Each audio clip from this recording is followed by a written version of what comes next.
Ang gusto lang niya ay tahimik na makabili ng sapatos na kasya sa kanya. Ngunit nangyari pa rin ang bagay na pinakakinatatakutan niya.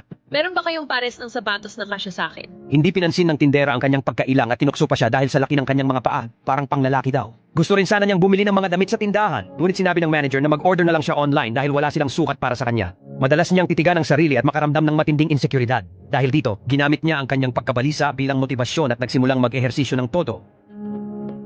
Hanggang sa labis niyang naipilit ang sarili, siya ay nadulas at naunto. Pagmulat niya sa locker room, nagulat siya sa kanyang nakita. Payat at makinis na ang kanyang mga braso, firm at hubog ang kanyang mga hita at may bakat na abs. Tinitigan niya ang sarili sa salamin, hindi makapaniwala. Paano ako biglang naging ganito kaganda? Ngunit hindi niya alam. Siya lang pala ang nakakakita ng pagbabagong iyon. Simula noon, tuluyang nagbago ang mundo ni Rene. Habang naglalakad sa kalsada, masaya niyang binabati ang mga magagandang babae. Kapag may construction worker na pumipito, iniisip niyang papuri iyon para sa kanya.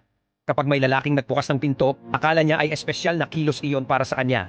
Sa laundry shop, nang tanungin siya ng lalaking nasa likuran tungkol sa kanyang pila, ibinigay niya ang kanyang phone number imbes na sagot at inimbitahan pa niya ito sa isang date. Kinagabihan, nagpunta sila sa bar kung saan may ginaganap na bikini contest.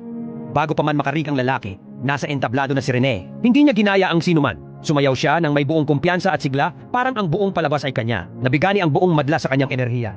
Puno ng palakpakan at hiyawan ng paligid. Habang pinapanood siya ng lalaki, hindi nito mapigilang humanga sa kanya. Kinabukasan, nagtungo si Rene sa kumpanyang pinapangarap niyang mapuntahan, isang kilalang cosmetics company, para mag-apply bilang front desk staff. Bagamat magalang siyang tinanggihan ng interviewer, buong puso pa rin niyang inilahad ang pagmamahal niya sa fashion. Eksaktong nasaksihan ito ng babaeng CEO na agad nagpasya na tanggapin siya. Sa trabaho, si Rene ay tila sinag ng araw, palaging masigla at masayahin.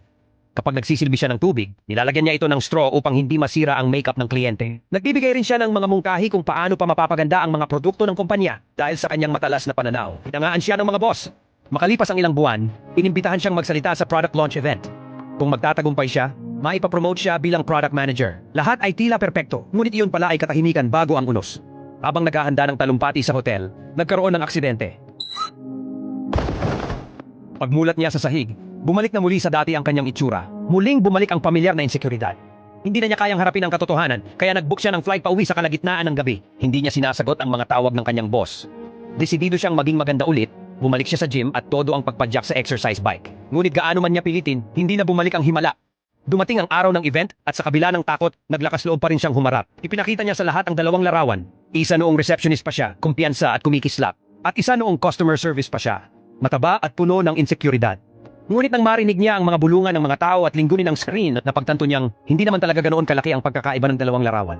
Sa sandaling iyon, tuluyan niyang naunawaan. Ang tunay na pagbabago ay hindi sa panlabas na anyo, kundi sa pagbitaw sa sariling pagdududa. Sinabi niya sa lahat, Huwag ninyong hayaang kunin ng sino man ang inyong kumpiyansa. Huwag ninyong hayaang dikta ng iba kung ano ang maganda. Ang tunay na lakas ay ang tapang maging totoo sa sarili. Maging totoo, may kumpiyansa at matapang. At yun ang pinakamagandang version mo.